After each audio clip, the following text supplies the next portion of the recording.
voulais juste faire participer et être en communion avec la famille de Hossein Ahmed. Nous invitons maintenant M. Mohamed Rizqi-Frah, militant du Front des Forces Socialistes Canada et membre de l'organisation de cette cérémonie, de cet hommage, à apporter son témoignage. D'abord, c'est moi vous me remercier en mon nom personnel et en nom de tous les militants du FFS de votre présence ici parmi nous, dans cette salle et en ce temps très froid de janvier, afin de rendre hommage à un pan de l'histoire de l'Algérie. Une figure dont l'action est désormais inscrite dans l'imaginaire de tous les Algériens, toutes les Algériennes et tous les Algériens, qui est Hossein Ahmed. Entre l'admiration de ses partisans et la diabolisation dont il a fait objet par ses détracteurs, Hossein Ahmed, ou comme on aime l'appeler au sein du FFS, au sein du Front des Forces Socialistes, d'El Hossein. Il n'a pas cessé d'habiter notre conscience morale depuis le début de notre très belle révolution, à laquelle il a donné sa jeunesse. Dès l'âge de 16 ans, l'âge où pratiquement on s'amuse, on joue encore, il a adhéré au PPA en 1942. Il devient le plus jeune membre de son comité central. D'El Hossein, l'infatigable, résolu, le réaliste, aux idées très très avancées, ou encore le pédagogue populaire, il était convaincu que le futur de l'Algérie devait être repensé de manière constructive et concertée. Il avait la nostalgie que nous devons certainement revendiquer aujourd'hui, c'est la nostalgie de l'action politique en temps de la Révolution. Qui ne perdait pas de vue les grandes espérances et qui ne renonçait pas à l'audace que demander les changements nécessaires au sein de la société algérienne. D'El Hossein le héros, le révolutionnaire, D'El Hossein le social-démocrate, D'El Hossein le leader du projet de gauche. Ce sont trois manières de décrire ce personnage, dont la portée dépasse largement les frontières algériennes. C'est un regard qui s'est constitué dans le temps et aussi dans l'espace, notamment en Europe, en Amérique latine et en Asie et dans tous les pays du Maghreb. La deuxième perspective d'El Hossein, le militant, infatigable combattant, actif et initiateur de plusieurs actions politiques nationales, comme la constituante qui était pour lui la source même du projet démocratique. Le contrat national signé à Rome en janvier 1995, qui était une chance pour la paix, comme étaient les accords du 16 juin 1965 et l'appel de Londres de 1985. Le mémorandum adressé aux décideurs algériens et aux généraux en 2001 pour une transition démocratique pacifique. Sans oublier sa dernière action, le projet de la reconstruction du consensus national. À l'échelle internationale, je ne citerai que son combat et son soutien indéfectible à la cause palestinienne et à son leader et ami Yasser Arafat, feu Yasser Arafat. Le monde doit comprendre une chose, c'est qu'on est face à un être humain exceptionnel, Comme lui, il y en a eu d'autres. Mais aucun n'a autant contribué à développer un mouvement de l'amplitude du Front des forces socialistes. Son legs en tant que militant et dirigeant du parti reste indiscutable. Ses valeurs, c'est toujours lutter pour les idées, pour le droit d'avoir des droits. Pour lui, le combat politique était aussi un combat pour le pouvoir. Mais avant tout, une lutte pour les idées. Ses divergences avec d'autres leaders de la Révolution, dans les années 60 et même avant, étaient liées à ses propositions politiques avant-gardistes. On ne peut pas séparer Del Hossein du peuple algérien, encore moins du FFS. De réduire sa dimension à sa seule appartenance à la Kabylie serait une grave erreur pour l'histoire de cet homme. Car Del Hossein appartient à tous les Algériens et Algériennes et à l'humanité entière. Son combat est celui de tous les démocrates, un pénitent qui se battent pour éviter au monde les dérives totalitaires et une mondialisation inhumaine. Enfin, j'implore Dieu, le Tout-Puissant, de l'accueillir dans son vaste paradis, comme un valeureux martyr de la Révolution, au même titre que ses amis, Ben Ramdad, L'Abid El-Hedi, Sil Houès, Amir Roche et les autres. Et je suis convaincu que son combat ne s'arrêtera pas là. Et j'espère que la mort de Del Hossein éveillera les consciences de certains afin d'entreprendre le chantier de la démocratie en Algérie, dont il est l'architecte. Pour terminer, je dirais d'abord à mes camarades du FFS et à toutes les Algériennes et Algériens que Del Hossein, que vous avez enterré hier, est loin d'être un chapitre achevé. Salam alaikum wa rahmatullah. Aujourd'hui, j'ai l'honneur et le privilège de prendre part à cet hommage. Un hommage qui est rendu à un digne fils de l'Algérie. Un hommage unanime, comme on peut le constater. On peut dire tellement de choses concernant Feu Aït Ahmed, mais on peut dire au moins deux choses. C'est qu'il a été précurseur, il a été visionnaire. Il a été précurseur pour considérer que seul le combat pouvait libérer le peuple algérien de l'asservissement et des affres de la misère. À son époque, certains pouvaient considérer que l'insurrection était peut-être prématurée, mais l'histoire lui a donné raison. Donc je disais qu'il était précurseur, qu'il était aussi visionnaire.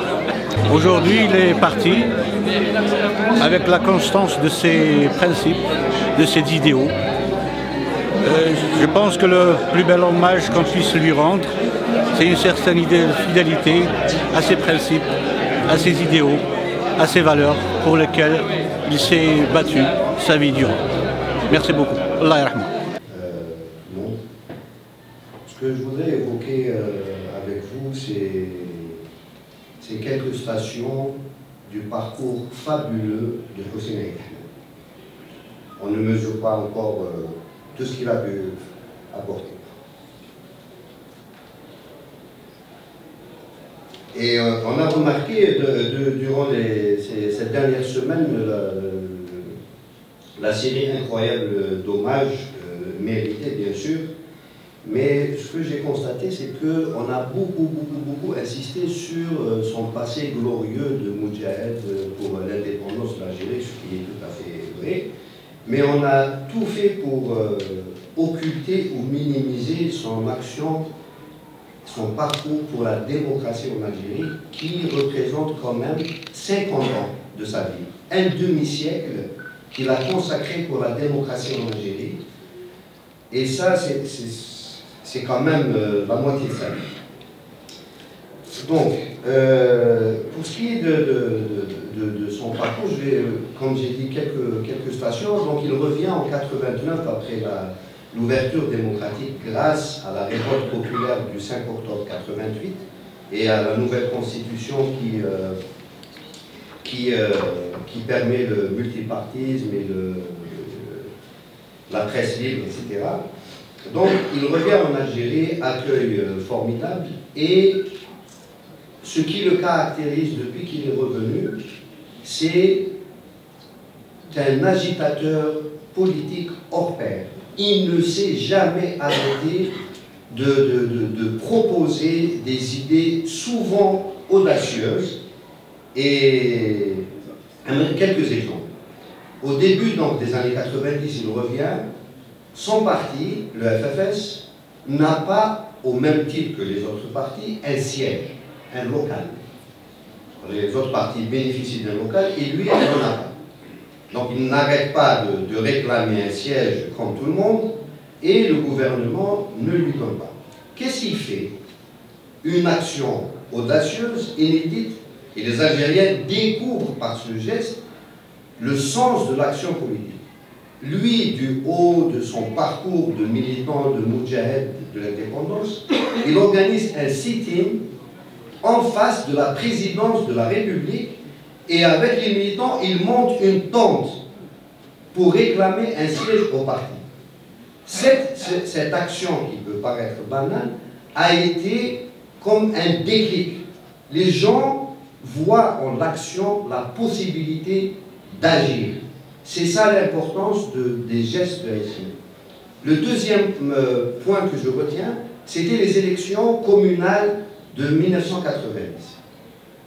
Donc, le pouvoir décide, sans consultation, d'organiser des élections locales. Or, dans la vision de Aït Ahmed, on devait passer par la constituante, etc. Donc, un processus beaucoup plus profond, beaucoup plus démocratique et qui assure la stabilité. Donc, on organise. Lui et son parti décident de boycotter cette élection.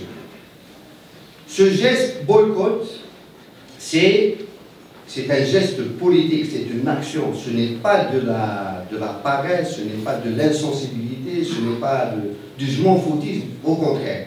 Et je me souviens du slogan que le parti avait choisi. Ana man votesh. C'était ça. Je retiens deux choses sur ce slogan. Ana man votesh. D'abord, il met dans la scène politique la langue vernaculaire, la langue du peuple. Ana man votesh. On sort du carcan de l'arabe classique, du FLN ossifié, et on parle Ana man votesh. Un. Et deuxièmement, il met ce slogan l'individu au centre. Ana. On n'est plus l'ensemble, c'est chaque individu choisit d'agir en politique. Je suis très honoré d'être parmi les frères algériens aujourd'hui. Il y a beaucoup de militants du FFS et j'ai suivi vraiment avec beaucoup de joie et beaucoup de plaisir toutes les stations de notre héros national, c'est Aït Ahmed Al-Hossein. Et quoi dire d'autre après tout ce qui a été dit?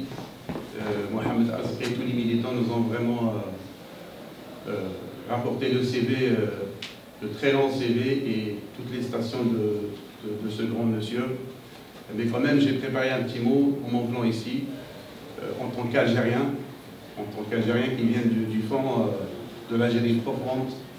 Avant de le lire, je me souviens quand j'étais petit, moi qui est très loin de la politique et très loin au fond de l'Algérie, puis en regardant mon père qui était un combattant de la première wilaya, dans les rares apparitions de Aït Ahmed à la télévision, moi je remarquais les yeux de mon père quand il le regardait, et je regardais les yeux, comment il l'admirait, comment il le respectait, comment il aimait, et comment il s'aimait entre Mougé et entre combattants, entre eux. Puis j'ai compris que c'est un grand monsieur qui est devant moi. Hier, nous avons dit adieu à une grande figure de l'Algérie du XXe siècle et une grande figure du monde aussi. C'est Hossein Aït Ahmed, comme adorent tous les Algériens, nous tous, on adore l'appeler Del Hussein, ça veut dire notre père Hussein. Nous sommes venus aujourd'hui, ensemble en tant qu'Algériens. Il est enterré hier par miliciens dans son petit village, vraiment en présence de milliers d'Algériens qu'il aimait, qu'il adorait. Donc il va rester toujours et pour de bon dans nos cœurs. Que Allah yarham Inch'Allah, qu'il l'accueille dans son vaste paradis. Allah yarham al-Mujahid Kabir Saïd Ahmed.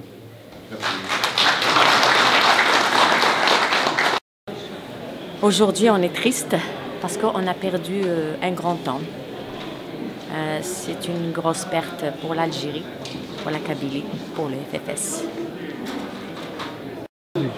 Mes sincères condoléances à sa famille et à l'Algérie.